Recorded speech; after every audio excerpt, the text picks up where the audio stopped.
जैसे मेरी बेटी का मायका छुड़वाया तुम्हारी भी छुड़वा देंगे। आइए चाची आइए। पर लेट से आई आप, अभी अभी निकली है प्रिया। अरे कामिनी, जा दौड़कर चाची के लिए मिठाइयाँ लेकर आ। रहने दो नलिनी, मैं यहाँ ना बैठने आई हूँ ना ही मिठाई खाने। जब शादी में ही नहीं बुलाया तो अब क्या करना। चाची, हमने नहीं बुलाया, आप ही ने तो मना कर दिया ना। आप तो बुज़ुर्ग हैं, समझदार है, हमारी दुविधा समझ सकती है ना। हमने भी किसी आशंका के डर से लाचार होकर ज़्यादा दबाव नहीं डाला। आखिर हम करते भी तो क्या करते, वो सब नहीं जानती मैं। आना तो नहीं था, पर प्रिया की शादी का बहुत अरमान था मुझे। उसके लिए ये साड़ी और पाजेब पहले से खरीद कर रखा था, वही देने आ गई। आपके तोहफे सर आँखों पर चाची। पर अंदर तो आइए, दरवाज़े पर ही खड़ी रहेंगी क्या। मैं अंदर नहीं आऊँगी, बहुत दुखी हूँ मैं। देखना जिस तरह उन लोगों ने मेरी बेटी का मायका छुड़वाया ना, तुम्हारी बेटी का भी छुड़वा देंगे। हाथ का पैकेट वहीं दरवाजे के पास रखते हुए वृद्धा बोली, चाची हमने तो सोचा था आप आशीर्वाद देने आई हैं, पर नहीं, आप तो लगता है श्राप देने आई हैं। अभी अभी मेरी बेटी विदा हुई है और आप ये सब बातें सुना रही हैं। चाची, आपका दिल नहीं दुखा ये बोलने में। नलिनी दुखी हो उठी। तब तक चाची बाहर निकल चुकी थी। नलिनी अंदर आकर बिस्तर पर लेट गई। दरअसल प्रिया की शादी उस वृद्धा के नवासे से हुई थी। उनके परिवार और बेटी के परिवार में कुछ वर्षों पहले कुछ ऐसे विवाद हो गए थे कि अब ना उनकी बेटी उनके घर आती थी, ना ही वो लोग बेटी के घर। वृद्धा के पति प्रिया के पिता की ऑफिस में सबसे सीनियर थे, तो दोनों परिवारों का मिलना जुलना होता रहता था। प्रिया वृद्धा को नानी बुलाया करती थी। जब उसके नवासे से प्रिया की शादी तय हुई तो उन्हें भी नहीं पता था कि वे उनके रिश्तेदार हैं। जब प्रिया के पिता और नलिनी अपने उन रिटायर्ड सीनियर के घर कार्ड देने गए तो कार्ड पर अपने नवासे और जवाई का नाम देखते ही वृद्धा बोल पड़ी, अरे ये तो मोनू से शादी हो रही है प्रिया की। फिर उन्हें पूरी कहानी मालूम चली कि उनके संबंध पिछले कई सालों से टूटे हुए हैं।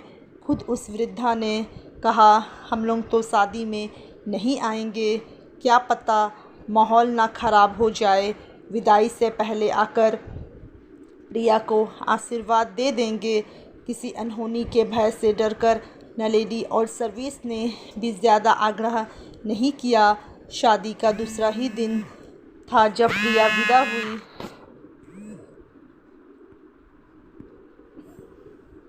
और चाची ने आकर ये सब किया।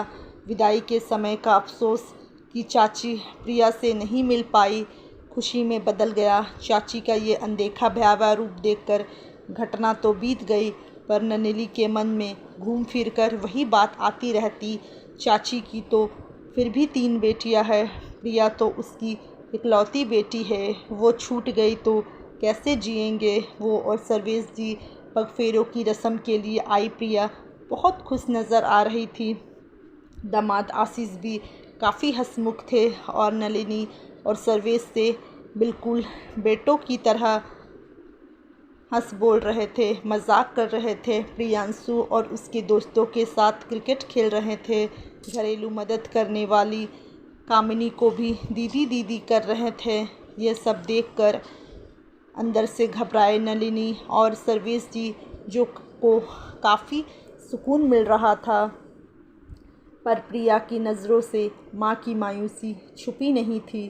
1-2 बार पूछने पर भी नलिनी टाल गई तो प्रिया ने सर्वेश जी से पूछा, लाडली से कितनी देर छुपा पाते। दामाद के सामने ही सारा वृत्तांत कह सुनाया। पूरी बात सुनकर जहाँ प्रिया सकते में आ गई, वहाँ आशीष बच्चों की तरह तालियां बजाकर हंस पड़ा और बोला, हे भगवान, मेरी नानी के ट्रैप में आप लोग भी आ ही गए और इसका मतलब अभी तक नानी में कोई सुधार नहीं है। जब जस की तस है वो। अच्छा, एक बात बताइए आप लोग, क्या सिर्फ ससुराल वालों के दबाव में आकर कोई बेटी अपना मायका छोड़ सकती है? छोड़ भी दे तो कभी ना कभी कहीं ना कहीं से संपर्क करेगी ही। पर मेरी मम्मी ने स्वेच्छा से अपना मायका छोड़ दिया। पता है क्यों? नानी की इसी तरह मौके बेमौके उटपटांग बातें बोल देने की वजह से, पक्षपात की वजह से। हमारे मामा की शादी में नानी ने दोनों मौसियों के बच्चे जो एक ही है को सामने से पूरा लड्डू थमाया और हम तीनों भाई बहनों को एक ही लड्डू को 3 भागों में तोड़ कर दिया। मैं छोटा था तो लड़ भी पड़ा था उनसे। ऐसी दुख पहुंचाने वाली अनगिनत छोटी छोटी हरकतें वो करती रहती थी मम्मी और पापा के साथ। पर माँ होने के नाते पापा और मम्मी ने फिर भी बहुत निभाने की कोशिश की। पर जब दीदी की शादी कहीं फिक्स नहीं हो रही थी तो नानी ने बजाय हमदर्दी और साथ देने के दीदी के सामने ही यह कह दिया, पता नहीं इसके नसीब में शादी है भी या नहीं, इसको छोड़ो, अब छोटी के लिए रिश्ता ढूंढो। जब देखो तब हम तीनों भाई बहनों को डिमोटिवेट करती रहती।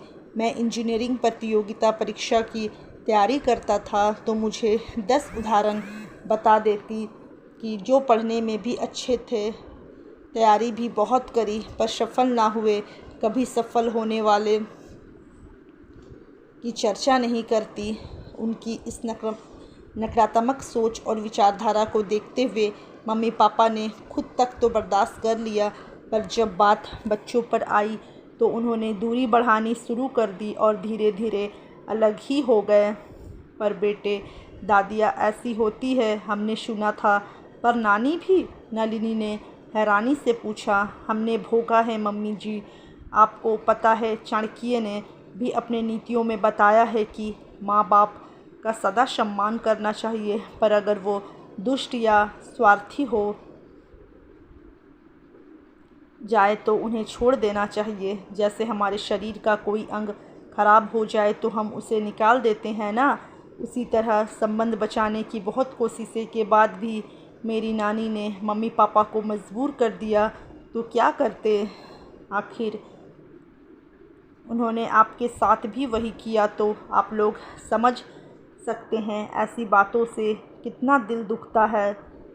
अरे पूछो मत बेटे, तुम्हारी मम्मी जी के गले से निवाला नहीं उतर रहा है जब से वो ये सब बोल कर गई है। मैं इन्हें इतना समझा रहा हूँ, पर मम्मी जी चलिए, मुझ पर ना सही आपको अपनी बेटी पर तो भरोसा होगा ना, उसे दी गई परवरिश और संस्कार पर तो यकीन होगा ना। मैं आपको यकीन दिलाता हूँ, यकीन क्यों, वादा करता हूँ कि आप दोनों के बीच में मैं या मेरा परिवार कभी नहीं आएंगे। आप बिल्कुल उदास ना हो। आशीष ने करीब आकर, ना बेटे ना, ईश्वर ना करे कभी बीच में किसी के आने की नौबत आए। हमारे लिए तो जैसे हमारी बेटी वैसे आप भी हो। मैं अब खुश हूँ कि मुझे आप जैसा समझदार दामाद मिला। ना मेरी बच्ची ऐसी है, ना हम कि कल को ऐसा कुछ होगा। और मुझे पता है आप हो ना, सब संभाल लोगे। बिल्कुल, रिश्ते तभी निभते हैं जब दोनों पक्ष एक तरह निभाए। जहाँ शोषण, बुरा व्यवहार या नकारात्मकता होगी, उन रिश्तों में विद्रोह तय है। मेरी नानी को यह बोलकर क्या हासिल हो गया ये तो पता नहीं, पर हाँ, मैंने इसे चुनौती की तरह लिया।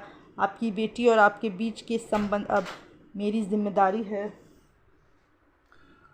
तो दोस्तों, अगर आप लोग को ये कहानी अच्छी लगी होगी तो प्लीज़ वीडियो को एक लाइक ज़रूर कर दें और चैनल पर नए हो तो चैनल को सब्सक्राइब करना ना भूलें।